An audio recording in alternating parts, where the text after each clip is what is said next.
자, 갑시다. 우리 그 소설의 이론을 다 했으니까 마찬가지로 이제 문제를 통해서 한번 적용을 해보도록 합시다. 첫 번째 문제. 우리 소설에 볼 때는 자, 팁을 하나 먼저 걸어서 가봅시다. 소설에서는 대부분이 뭘 낼 수밖에 없다. 소설의 특징을 물어볼 수밖에 없다. 그러면 우리가 앞에서 배운 거 한번 정리해 보자고요. 그 다음 뭐가 있습니까? 성격, 심리, 또 뭐가 있다? 어휘 같은 게 있다. 인물의 성격, 심리, 그리고 어휘 등을 물어본다. 아마 대체적으로 거의 대부분의 문제, 소설을 물어본다라면 저 부분에서 한 90% 정도가 나오지 않을까. 보기에는 굉장히 짧게 썼지만은 이 안에는 굉장히 많은 것으로 나눠져 있다라는 거죠. 자, 한번 볼까요? 다음 글에 대한 설명으로 적절한 것 그랬습니다. 자, 답을 먼저 봅시다. 답지. 첫 번째 뭐가 나와 있죠? 독백과 대화, 혼용, 밑줄 치시고요. 자, 그럼 여러분 이 센스도 있으셔야 되는 게 지문을 쭉 봤을 때 지금 뭐가 보여? 독백과 대화라고 했죠. 근데 뭐가 보입니까 지금? 대부분 대화 형식으로만 돼 있죠. 그러면 봐요. 공무원은 결국은 뭐가 돼야 돼요? 시간과의 싸움도 분명히 필요하잖아요. 그럼 여기서는 1번은 답이 될 확률이 있다 없다? 없다. 그럼 지우시고. 두 번째. 서술자가 인물의 성격을 직접적 평가 밑줄 치시고요. 대화는 소설의 심리를 볼 때 우리가 대화 중심은 소설의 인물의 성격을 직접 제시입니까? 간접 제시입니까? 간접적 제시라고 했죠. 근데 여기에는 분명히 대화로만 이루어져 있는데 뭐라고? 직접이라고 했으니까 답이 될 수가 없다. 3번. 특정 단어를 활용 밑줄 치시고요. 시대적 배경. 자, 4번 갑시다. 작가 동그라미 치시고. 국민의 도덕성과 국가의 비도덕성을 대조하여 보여준다. 작가 동그라미. 여러분, 작가면 대화 위주면 작가가 나올까요? 인물이 나올까요? 인물. 작가면 몇 인칭? 3인칭에서 대화 위주로 나올 수가 없는 거죠. 그러면 1번, 2번, 4번은 이미 지워졌습니다. 그럼 답은 남은 건 몇 번밖에 없다? 3번. 그럼 맞는지 확인을 하자고요. 우리 이론상으로 봤을 때랑. 특정 단어 활용해서 시대 배경. 자, 이 글에 1인들이 죄다 내놓고 가는 것을 백성도로 돈을 내고 사라고 마련을 했다면서 아직 자세히 모르겠어도 아마 그렇게 되기가 쉬우리라고 하더군요. 해방 후 동그라미. 해방 후니까 시대적 배경 맞아요? 틀려요? 맞아요. 됐죠? 새로 난 구장의 대답이었다. 그런 놈의 법이 어디 있단 말인가? 그래. 누가 그렇게 마련을 했는고? 나라에서 그랬을 테죠. 나라? 우리 조선 동그라미. 조선이란 나라 지금 말해요 안 해요? 안 하죠. 그럼 언제? 일제강점기까지 썼다라는 거죠. 그러니까 이런 특정 단어를 통해서 뭘 할 수 있다? 시대적 배경을 나타낸다. 확실하게 맞죠? 그래서 정답은 몇 번이 된다? 3번이 되는 겁니다. 자, 2번 문제. 다음 글을 읽고 물음에 답하라고 했습니다. 잘 보세요. 답지를 보시면 첫 번째 답지 뭐가 되어 있습니까? 작품 속 나가 자신이 겪는 갈등 밑줄. 몇 인칭 무슨 소설이죠? 이러면 1인칭 주인공인가요? 관찰자인가요? 주인공. 2번은요? 작품 속에 나가 관찰한 거니까 몇 인칭? 1인칭 관찰자가 된 거죠 분명히. 3번은요? 서술자가 인물의 내면 묘사를 통해서 모든 걸 가르쳐주는 면. 3인칭 전지적 작가 시점. 4번은요? 전지적이니까 이것도 뭐가 됩니까? 전지적이죠. 그럼 여러분 잘 보세요. 1인칭 관찰자, 1인칭 주인공, 3인칭 전지적 작가 시점이 나온 거죠. 자, 그러면 답지 볼까요? 지문 볼까요? 건우 할아버지와 윤춘삼 씨가 들려준 조마이섬 누구 이야기입니까? 소설 속의 어떤 인물이 다른 누군가로부터 들은 이야기죠. 그럼 나야가 몇 인칭 무슨 소설이 됩니까? 1인칭 관찰자가 되겠죠. 소설 속에서 내가 들은 이야기니까. 조마이섬 사람들이 뭐가 되죠? 주인공이 돼야 되잖아요. 그러니까 정답은 몇 번이 된다 이렇게 되면은 2번이 되는 거죠. 그러니까 시점은 이런 식으로 가는 거예요. 이걸 알고 이제 적용하겠다는 얘기예요. 바로 4번으로 넘어가겠습니다. 다음 작품에 대한 설명으로 적절하지 않은 겁니다. 1번 어디다 밑줄 칠까요? 개인과 사회의 갈등 밑줄 치시고요. 2번은요. 외모와 말투를 통해 밑줄. 등장인물의 성격. 그러면 성격 제시 방법이 직접인가요? 간접인가요? 다시 한번. 외모와 말투를 통해 외양과 대화를 통해 인물의 성격 제시하고 있는 거죠. 직접 제시예요? 간접 제시예요? 간접 제시. 세 번째는 어디다 밑줄? 초점이 되는 인물의 내면 심리 중시 밑줄 칠까요? 초점이 되는 인물의 내면, 그럼 초점이 되는 인물이니까 주인공의 내면을 진술하고 있다. 몇 인칭 무슨 소설? 1인칭 주인공 소설. 4번 등장인물 중 하나인 서술자가 자신의 관점에서 다른 걸 설명하는 거죠. 그 1인칭 무슨 소설? 관찰자 시점입니다. 그러면 그 녀석은 동그라미 칠까요? 그 녀석은 동그라미. 몇 인칭입니까? 그 녀석이라고 했으니까 3인칭. 그럼 몇 번 지울 수 있어야 돼요? 3번, 4번은 지울 수 있죠. 그 녀석은 박씨 집 앞에 삿대질을 하듯이 또 거신 소리를 질렀다. 검초록색 잠바에 통이 좁은 깜장색 바지 차림에 30 남짓 되어 보이는 사내였다. 밑줄 칠까요? 짧게 깎은 앞머리가 가지런히 일어서 있고 손에는 오리 굵은 깜장 모자를 들었다. 칼칼하게 야윈 몸매이지만 서슬이 선 눈매를 지녔고 하관이 빠르고 얼굴색도 까무잡잡했다. 앞니에 금리 두 개를 해 박았다. 자, 뭘 나타내고 있습니까? 인물의 외양을 뭐 해주고 있죠? 설명, 묘사해주고 있죠. 어떻게 생겼어요? 무섭게도 생기고 죄송하게도 생겼죠? 그러면 이거를 통해서 뭐 합니까? 외모를 통해서 무엇을 나타내고 있다? 인물의 성격. 그러면 이 사람은 어때요? 좀 무섭게 생겼죠? 그럼 성격은 긍정 확률입니까? 부정 확률입니까?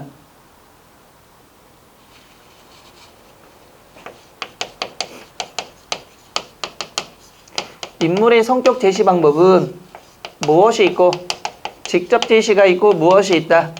간접 제시가 있다라고 얘기했죠. 직접 제시는 누가? 서술자가 인물의 모든 무엇을 정보를 제공하죠. 보세요. 철수는 참으로 엄마 말도 안 듣고 아빠 말도 안 듣고 참 싸가지가 없다. 직접 제시예요? 간접 제시예요? 직접 제시죠. 그런데 인물의 간접 제시는 뭘 통해서?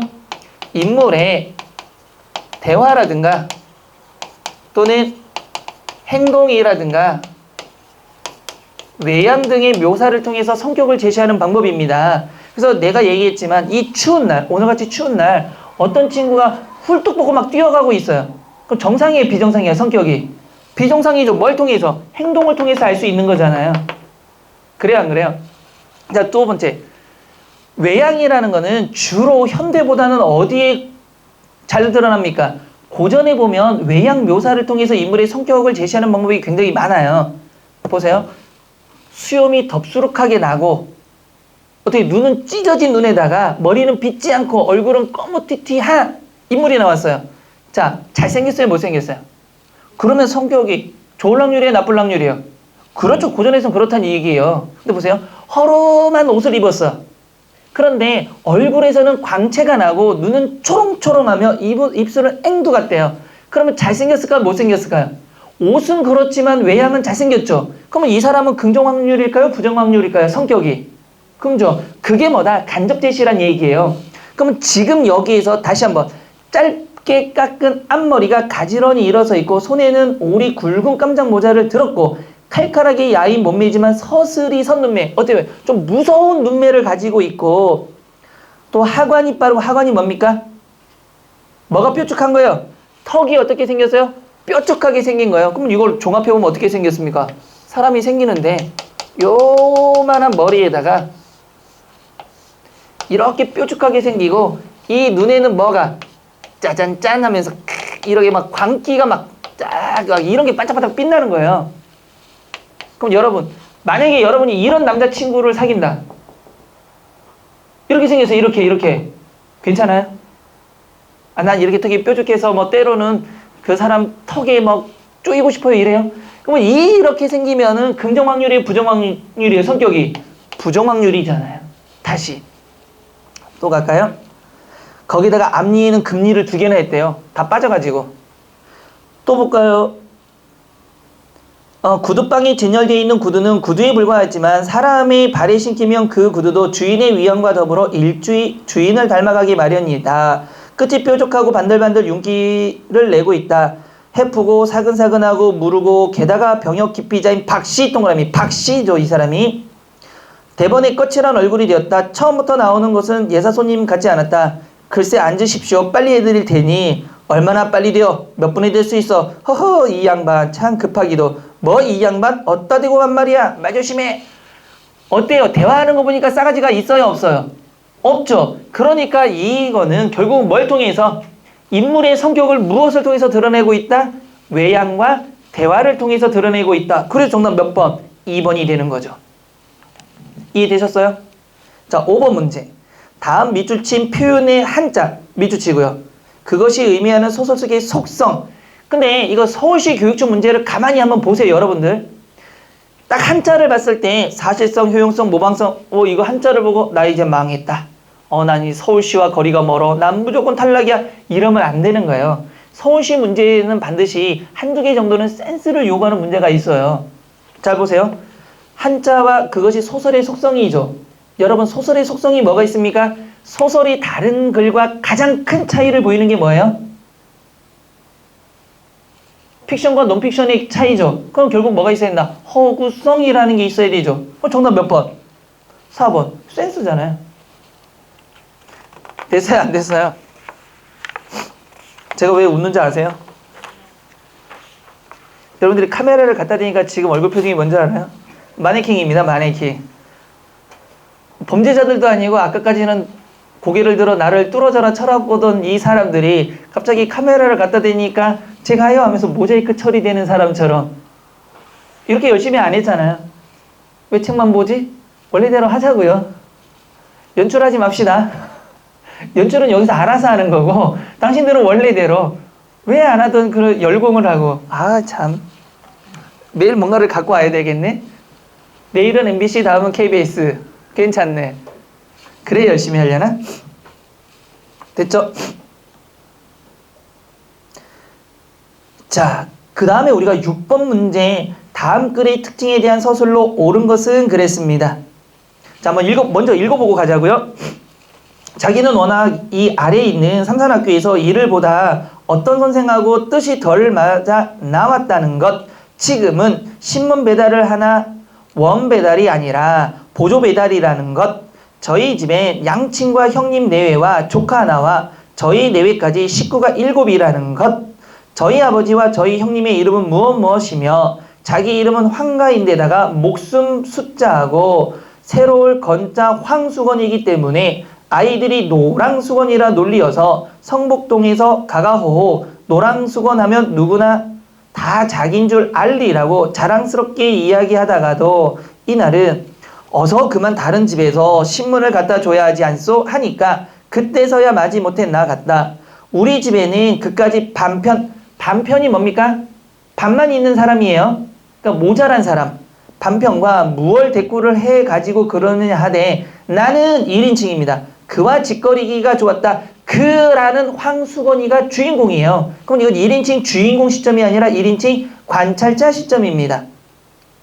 됐죠? 그러면 특징에 대한 서술로 옳은 거죠. 1번. 이 작품이 발표된 시기의 작가는 사회주의 리얼리즘과 문학운동에 적극 참여했다. 이런 거 미치는 거예요. 왜냐면 이거는 어떤 소설입니까? 이렇게 해내서 문제를 주는 거는 언제적이다 이제? 정말 옛날적 공무원 완전히 딱 떨어지는 겁니다. 왜? 우리가 이걸 잘 모르더라도 이 소설이 몇 년도에 나왔고 누가 적었고 어떤 소설인지를 다 외워야 되는 것. 근데 점점점 이런 문제들은 어떻게 되고 있습니까? 사라지고 있죠. 몇 년도 기출인가 한번 보세요. 그래서 2005년도죠. 굉장히 옛날 거죠. 옛날엔 이런 식으로 단편적인 거란 말이에요. 근데 요즘 문제 거의 안 나옵니다. 이런 것들. 그러니까 옛날 아직까지도 뭐 하고 있냐. 제가 계속 얘기했죠. 문법 할 때부터 그냥 무조건 외워라. 옛날 시기 것들만 뭐 하면 계속 하고 있으면 뭐가 된다? 시험을 보러 가는 순간 뭐야? 이렇게 나와버린다는 얘기예요. 그래서 일부러 하고 있는 겁니다. 그래서 리얼리즘 문학운동가가 아니었던 겁니다. 됐죠? 두 번째, 이 작품에서 전지적인 서술자 아니죠. 나는 그랬으니까 몇 인칭입니까? 1인칭이기 때문에 전지가 아니란 건 지울 수가 있겠죠. 지우시고요. 3번, 이 글에서 관찰 대상인 인물은 주변 사람들로부터 인정받지 못하고 있다. 맞아요? 반편하고 뭘 얘기하니? 주인공이 황수건이었죠. 주인공을 사람들이 뭐라고 왔습니까? 반편.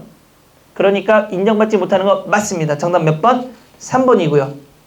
4번, 이 글의 장르가 성격상 무형식의 형식. 여러분들, 형식이 없는 장르를 갖고 있는 건 뭐죠? 수필이죠. 그래서 정답은 몇 번이 된다? 3번 이렇게 하시면 됩니다. 되셨나요? 8번 문제 넘어가겠습니다. 다음 중 괄호 안에 들어갈 말로 가장 적절한 것. 이런 걸 보기 위해서는 먼저 뭐부터 봐야 된다? 답지. 답지를 보니까 뭐가 나와 있습니까? 고가가세, 면정복배, 부안해동, 허장성세. 여러분 예전에 국어 문제들은 뭐 나왔어요? 이렇게 뭐 음과 훈을 다 하죠. 근데 요즘엔 어떻습니까? 7급처럼 뭐 해버립니까? 뭐를 주지 않아요? 음을 주지 않습니다. 그러니까 난 9급이니까 한자도 안 할 거야. 그 다음에 이거 뭐 어차피 보면은 다 한글로 적혀. 이런 말도 안 되는 얘기하면 안 돼요. 작년에 시험 보신 분들 알죠? 극단적으로 어떻습니까? 7급 유형입니다. 완전하게 이제는. 그러니까 한자 안 할 수가 없단 말이에요. 그러니까 자주 보셔야 돼요. 고가가세가 뭐죠?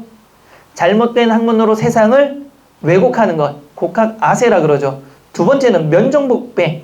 겉으로는 복종하는 척하지만 속으로는 뭐 하는 거? 배반할 생각을 하는 것. 부안해동. 줏대 없이 남의 의견을 따르는 것. 네 번째 허장성세. 실력이나 실속 없이 뭐하는 것? 허세를 부리는 것. 우리나라 남성들의 대표적 유형입니다. 자, 한번 봅시다. 그럼 가장 적절한 것. 그에게 진짜 불행을 가져다 준 것은 어쩌면 8.15 광복 밑줄칠까요? 근데 우리 8.15 광복 되면 불행이에요, 행복이에요?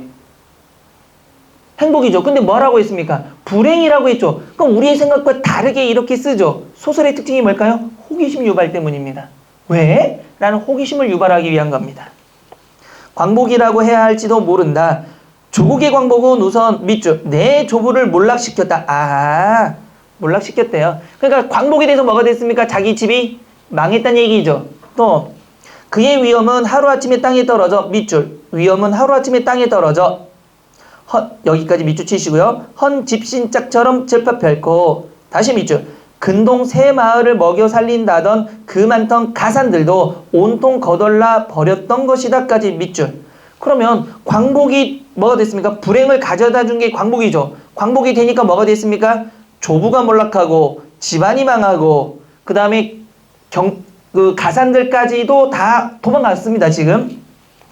하지만 그까짓 것은 그래도 어쩔 수 없는 세상 탓으로 돌릴 수 있었을지도 모른다. 그러나 전에는 괄호 뭐뭐이기는 할지언정 밑줄 칠까 이제부터 그의 앞에선 감히 얼굴조차 바로 쳐들지 못했던 소작인들까지이며 하인 배들까지 급기야는 가혹한 조리돌림까지 당해야 했던 그는 마지막 임종의 순간까지 그날의 수모를 삭히지 못한 채 그들이 자신이 상여매는 것조차 유언으로 호배했던 터이다. 자 보세요. 그럼 괄호 다음에 뭐가 나왔습니까? 그 전에는 사람들이 뭐 했대요? 감히 얼굴도 자기 앞에 들지 못했죠. 그런데 뭐 하고 있습니까? 자기를 뭐 한 거예요? 돌림질까지 하고 자기를 무시했다는 얘기죠. 그럼 괄호에는 뭐가 들어갑니까? 감히 뭐 하지도 못했던 놈들이, 나한테 찍소리도 못했던 놈들이 뭐 하고 있는 거예요? 나를 무시하는 거죠. 몇 번입니까 그러면? 면종복배가 되는 거죠.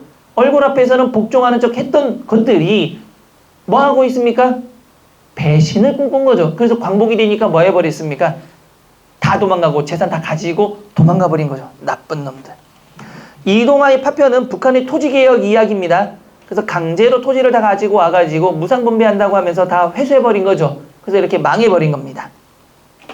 됐어요? 안 됐어요? 됐습니다. 자, 넘기시고 9번 문제도 한번 보도록 하겠습니다. 다음 글에 대한 설명으로 가장 적절한 겁니다. 설명으로 가장 적절한 것. 답지를 먼저 한번 보실까요? 여주인공의 당당함 동그라미 치시고요. 드러내기 위해 사물들을 구체적으로 묘사 동그라미 치시고요. 두 번째, 시간의 흐름 밑줄. 지어나는 서술자의 감정이 밑줄. 3번, 서술자가 관찰한 사실 밑줄. 감각적 묘사 밑줄. 4번, 간결한 문체의 사용. 서사 정보 명확하게 밑줄 치시고요. 자, 한번 볼까요? 진주, 산호, 비치, 청옥, 백옥, 밀라, 구슬들이 일렁거리는 촛불빛을 받아 오색의 빛을 찬연하게 뿜는다. 금방이라도 좌르르 소리를 내며 쏟아질 것처럼 소담한 구슬 무더기가 꽃밭이라도 되는가. 신락같이 가냘픈 가지 끝에 청강성 나비가 날개를 하염없이 떨고 있다. 큰 비녀를 감으며 양 어깨 위로 드리워져 가슴으로 흘러내린 고운 검지주 비단 앞댕기도 보이지 않게 떨고 있다. 앞댕기에 물린 금박과 진주, 산호 구슬들이 파르르 빛을 떤다. 마당을 가득 채우며 넘치던 웃음소리, 부산한 발자국 소리, 그리고 사랑에서 간간히 터지던 흥의 소리도 이제는 잠잠하다. 그러면 이거 뭐 한 겁니까? 뭔가를 막 묘사하고 있는 거죠. 그럼 답지는 몇 번 중에 하나가 되는 겁니까? 1번과 3번입니다. 그런데 문제는 1번에서는 누가 나타나야 돼요? 여주인공이 당당함이 나타나야 되는데 여자 주인공 보이지 않을 뿐더러 당당함은요 더더욱이 안 보이고 있죠. 그럼 정답은 몇 번이 돼야 된다? 3번. 그래서 서술자가 관찰한 사실을 어떻게 감각적으로, 특히나가 제일 많은 건 뭡니까? 시각적으로 묘사해주고 있다라는 것. 정답은 3번이 되는 겁니다. 자, 12번.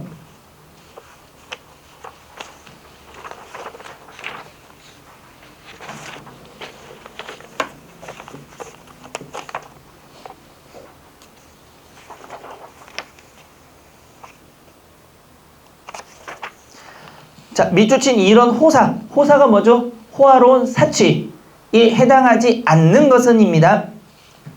자, 연결시기는 제법 반반한 조객들이 모여들었다. 밑줄칠까요? 반반한 조객들이 모여들었다. 그럼 반반한 조객이니까 조문객들이 어떤 사람들이란 얘기예요? 반반하다는 거니까 얼굴이 아니죠. 어떤 사회적 위치를 갖고 있는 사람들이 모였어요. 예복을 차리고 온 사람도 두어디 있었다. 밑줄칠까요? 모두 고인을 알아본 것이 아니요 무용과 안경화를 보고 온 사람들이었다. 자, 그럼 여기서 하나 우리가 추론할 수 있는 거. 여기에 온 사람들은, 반반한 옷을 입고 온 사람들은 어떤 사람인가요? 진실한 조문객인가요? 진실하지 않은 조문객인가요? 진실한 조문객이라고 할 수가 없죠. 왜? 죽은 사람을 알아서 온 게 아니라 누구 때문에 왔다라는 겁니까? 무용과 안경화 때문에 온 거죠. 그러니까 죽은 사람을 위로하기 위해서 또는 죽은 사람을 조문하러 온 게 아니라 잘 보이기 위해서 온 거예요, 그냥.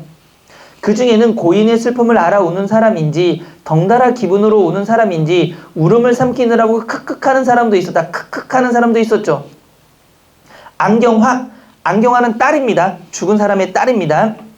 제법 눈이 젖어가지고 신식상복이라 공당 같은 새까만 양복으로 관 앞에 나와 향불을 놓고 절하였다. 밑줄칠까요? 그 뒤를 따라 한 20명 관 앞에 와서 끔뻑거렸다. 이 사람들이 조문객이에요. 누구에게 조문 온 겁니까? 사실은 누구 때문에 온 거예요? 안경화 때문에 온 거지 죽은 안경화의 아버지 때문에 온 게 아니란 말이에요. 에헤. 그리고 무엇하고 짓거리고 나가는 사람도 있었다. 그들이 분향을 거의 끝난 듯하였을 때 에헴 하고 얼굴이 시뻘건 서참이 세모 돌리시고요. 서참이도 나섰다. 향을 한 움큼이나 집어넣고 연기가 시커멓게 올려 솟더니 불이 일어났다. 후후 불어 불을 끄고 수염을 한번 쓰다듬고 절을 했다. 그리고 햄 하더니 조사를 하였다.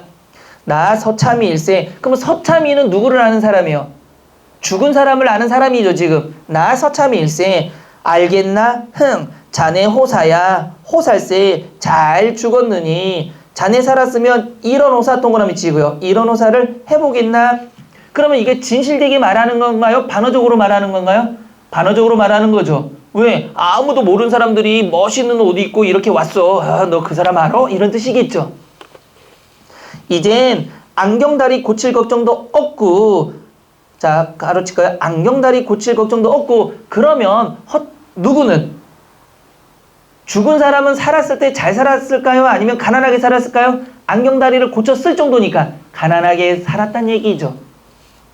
아무든지 하는데 박희환 영감이 들어서더니 이 사람은 취했네 그려 하면서 서참이를 밀어냈다.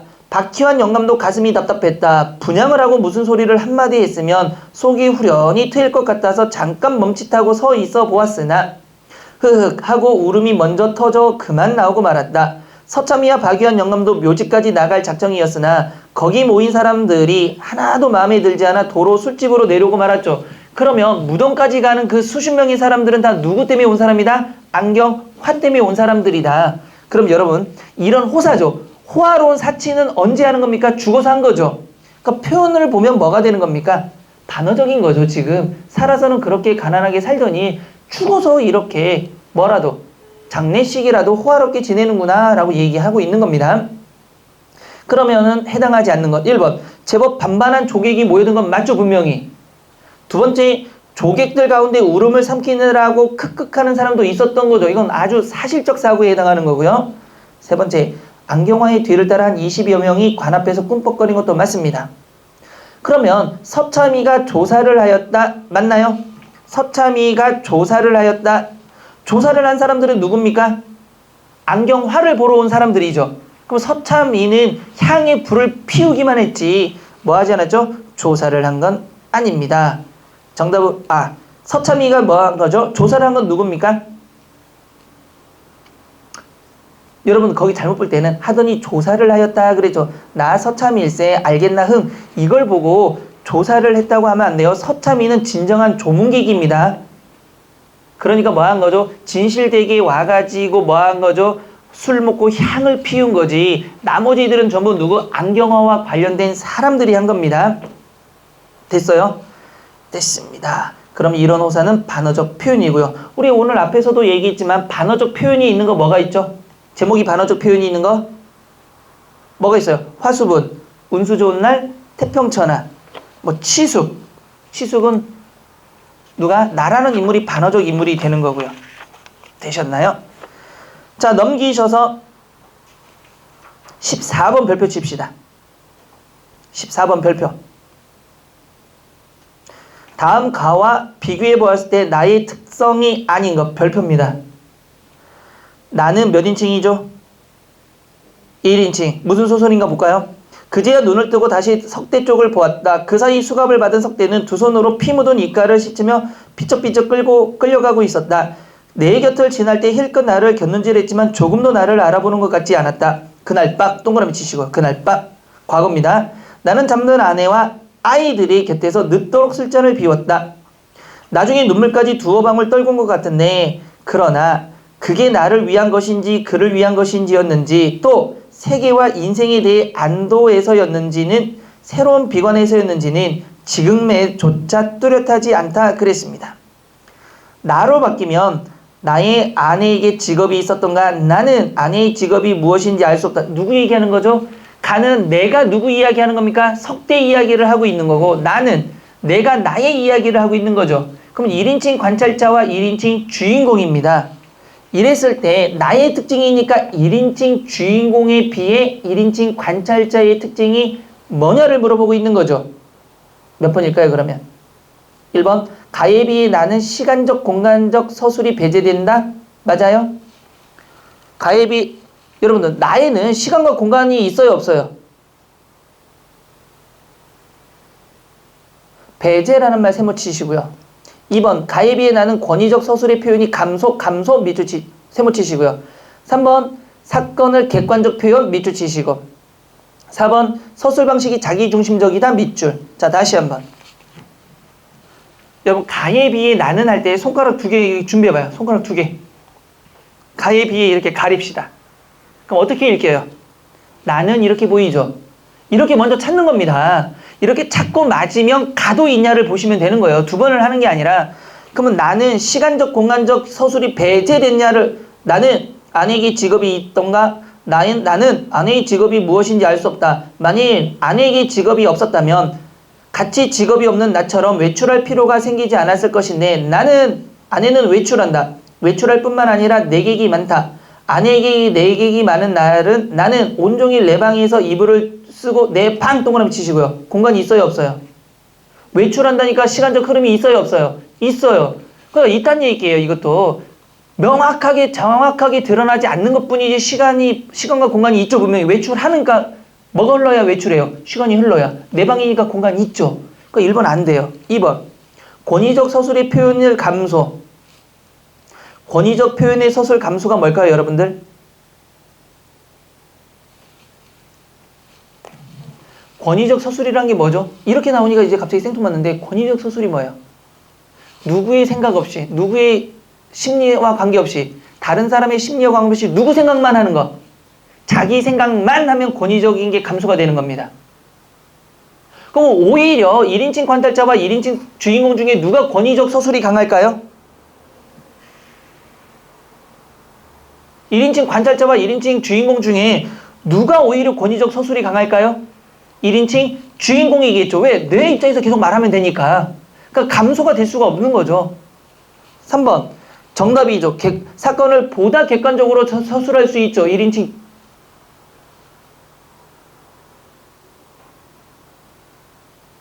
아니야. 이게 문제를 특성으로 맞는 것은입니다. 이거 문제를 바꿨기 때문에 특성이 맞는 것은이에요. 특성으로 맞는 것. 그 다음에 가에 비해 나는 서술 방식이 자기중심적이다? 아니죠. 자기중심적이다가 맞아요. 특성이 맞는 것은입니다. 1인칭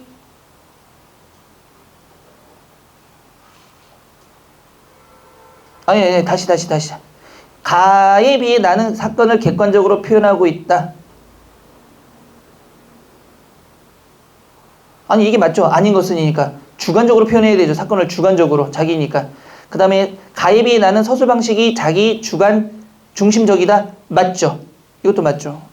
아니 이 문제를 바꾼다고 바꿨는데 왜 답이 여러 개 나오지?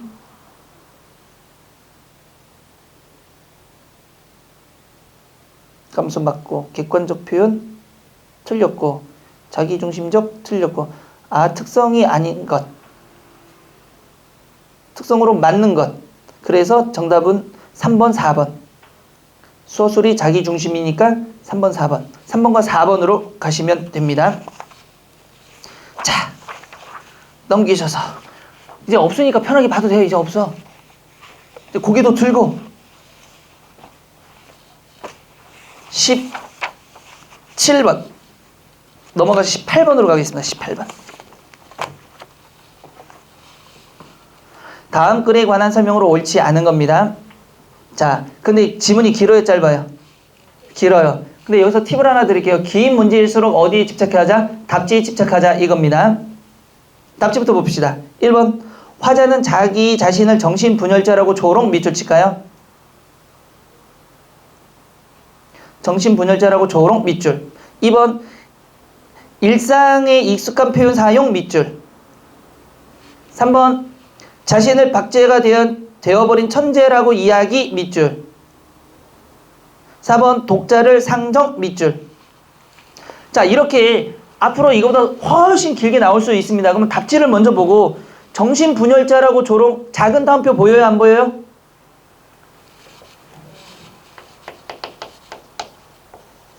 작은 따옴표가 나왔다라는 것은 말하고 싶은 내용을 뭐합니까? 범위를 뭐 시킨다? 한정하는 경우입니다.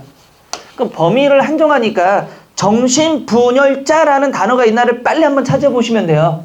정신분열자라는 단어 보이나 한번 봅시다. 보여요 안 보여요? 보여요. 그러니까 말하자면 일종의 정신분열자요 나와 있죠. 그러니까 1번 맞아요. 2번 익숙한 표현이 뭐죠 여러분들?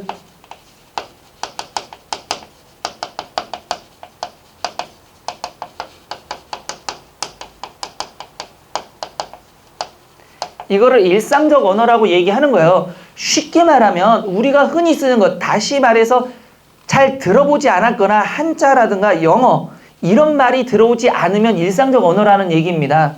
근데 이거 눈으로 딱 보더라도 뭐가 보입니까 지금? 한자들 보여요 안 보여요?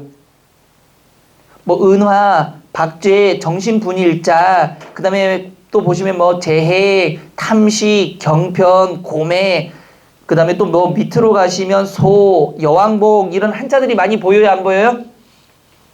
보여요. 그렇다면 결국 일상적 언어를 사용하는 겁니까? 아니면 일상적이지 않은 언어까지도 사용하고 있는 겁니까? 일상적이지 않은 언어들을 많이 사용하고 있는 거죠. 그래서 정답은 일단 몇 번이 된다? 2번이 됩니다. 그러면 자신을 박제가 되어버린 천재라고 얘기했나 보세요 한번. 있어요? 박제가 되어버린 천재를 하세요. 누구에게 뭐 하고 있습니까? 마치 말을 하듯이 얘기하고 있죠. 그래서 4번 답지 독자를 상정하는 것 맞아요 틀려요? 맞습니다. 정답은 몇 번이다? 2번이 되는 겁니다. 19번 문제 참 재밌는 문제인데 여러분 한번 풀어보세요. 풀어보세요. 이거 많이 틀리던데.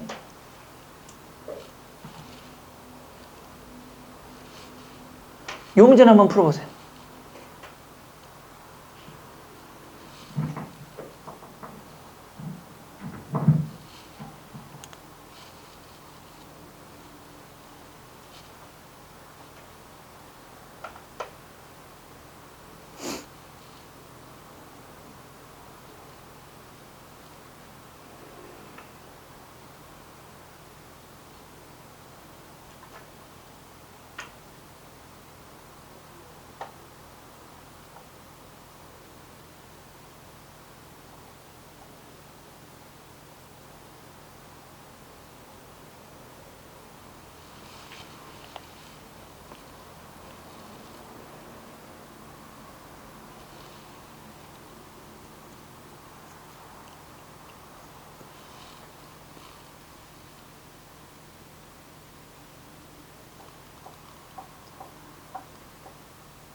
아직도 답이 안 나왔어요.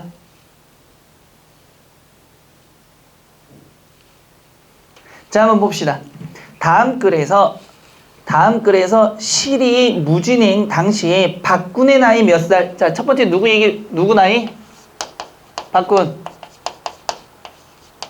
두 번째 누구 얘기? 현재 내 나이입니다. 당시의 박군 나이와 현재의 누구의 나이? 내 나이예요. 자, 4년 전 동그라미 치시고요. 나는, 그럼 이제 4년 전의 이야기입니다, 지금. 격리 일을 보고 있던 제약회사가 좀 더 큰 다른 회사에 합병되는 바람에 밑줄 칠까요? 일자리를 잃고 무진으로 내려왔다. 그러면 4년 전의 이야기는 어떤 이야기입니까? 여기까지 보니까 어디 온 거죠, 지금? 무진행입니다. 무진행을 했을 때의 이야기예요. 4년 전의 무진행은 뭐 하고 왔죠? 실직을 했어요. 여기까지 보니까. 됐죠? 또 아니 어디 단지 일자리를 잃었다는 이유만으로도 서울을 떠났던 것은 아니다. 다시 밑줄. 동거하고 있던 희만 그대로 내 곁에 있어 주었던들 실의의 무진행은 없었으리다. 그럼 4년 전에 실직과 뭐가 있었죠? 실의가 있었다는 얘기입니다. 여기까지 이해됐죠? 어렵지 않아요. 여기는. 결혼하셨더군요. 그러면 여러분 보세요. 지금 하고 있는 대화는 4년 전의 대화일까요? 현재의 대화일까요? 그렇죠. 지금 현재의 대화입니다. 박이 물었다. 자넨. 전 아직 참 좋은 데로 장가 드셨다고 하더군요. 그래. 자넨 왜 여태 결혼하고 있지 않나? 자네 금년 어떻게 되지? 29입니다. 지금 몇 살? 현재 몇 살? 대화에서는 29살이래요. 그러면 4년 전에는 몇 살이 되는 겁니까? 그렇죠. 25살이 되는 거예요. 25살이 되는 거잖아요. 또 볼까요? 29이라 9수가 원래 사납다고 하되만 금년에 어떻게 해보지 그래. 글쎄요. 박은 소년처럼 머리를 긁었다. 4년 전이니까 이때 4년 전은 뭐 몇 살인가 물어봤던 내 나이 몇 살 때? 29살 때의 이야기. 그때 이 이야기 할 때가 4년 전이니까 그의 내 나이가 몇 살? 29살이었단 얘기잖아요. 그러면 현재 내 나이는 몇 살이 되는 겁니까? 29에다가 4를 하니까 33살. 그래서 25과 33살이 되는 겁니다. 말은 4년 전이 나왔지만 전부 따지면 몇 년의 이야기? 8년 동안의 이야기죠. 맞아요, 안 맞아요? 그렇죠. 이제 그 얘기입니다. 이거 좀 많이 틀리더라고요. 그래서 19번까지 풀어봤고요. 다음에는 예상 적중 문제인데 이거 미리 제가 문제를 지금 다 주진 않았는데 풀어보셔야 돼요. 우리 더 풀어볼 겁니다. 소설은 문제를 안 풀어보니까 근데 원래는 다 풀어보려고 했는데 촬영만 하니까 얼굴이 막 경직이 돼 있어서 무슨 듣는 거야 마는 거야 막 이렇게 돼서 제가 지금 오늘은 여기까지만 하겠습니다. 여기까지만 돼. 꼭 풀어보셔야 돼요. 아셨죠? 부탁해요. 부탁해서 제가 잘 나온 얼굴만 내보내 주시던가 아니면 좀 잘라주세요. 이렇게 편집을 해가지고 막 우울한 얼굴들 다 내보내주세요. 정신 차리게. 그리고 카톡으로 전부 다가 보내주세요. 엄마 나 나왔어. 이렇게 하도록 되셨죠? 다음에는 수필의 2에 들어가기 전에 문제합니다. 아마 문제는 제가 다시 가지고 올 수도 있고 여기 좀 복사기가 느려가지고 그것만 복사해 올 수도 있으니까 근데 문제는 좀 푸는 방향으로 갑시다. 소설 파트는 수필하고 되셨죠? 이거 끝나고 나면 우리가 뭘 들어가냐면 문제풀이가 들어가야 돼요. 이제 문제풀이가 들어가야 되니까 문제풀이에서는 제발 부탁인데 여러분 지금 좀 늦는 사람들은 뭐 해야 되냐면 기본서 있죠. 기본서 했던 거 강의 올려놓은 거 다시 보든가 아니면 자꾸 질문을 하셔야 돼요. 질문하시고 채우셔야 됩니다. 문제풀이는 다 알고 있다는 전제에서 나갑니다. 근데 여기서는 설명을 좀 해주긴 해요. 노량진의 대형단과가 가장 큰 차이가 뭐냐면 중간중간에 질문 들어오면 다 설명해 줍니다. 멈추고 그 다음에 분위기 봐서 이거 모른다면 다시 설명을 해주죠. 그 다음 무조건 그럴 수만은 없잖아요. 그러면 근데 진도는 느린 거지만 설명은 많습니다. 대신에 여러분들이 많이 공부해 오면 더 많은 진도를 나갈 수 있다라는 거. 그러니까 공부 양에 따라 좀 달라지니까 너무 겁도 먹지 말고 충분히 따라올 수 있을 겁니다. 노력을 하시면. 되셨나요? 자, 이렇게 해서 오늘은 끝내고요. 다음 주에 보도록 합시다. 수고하셨습니다.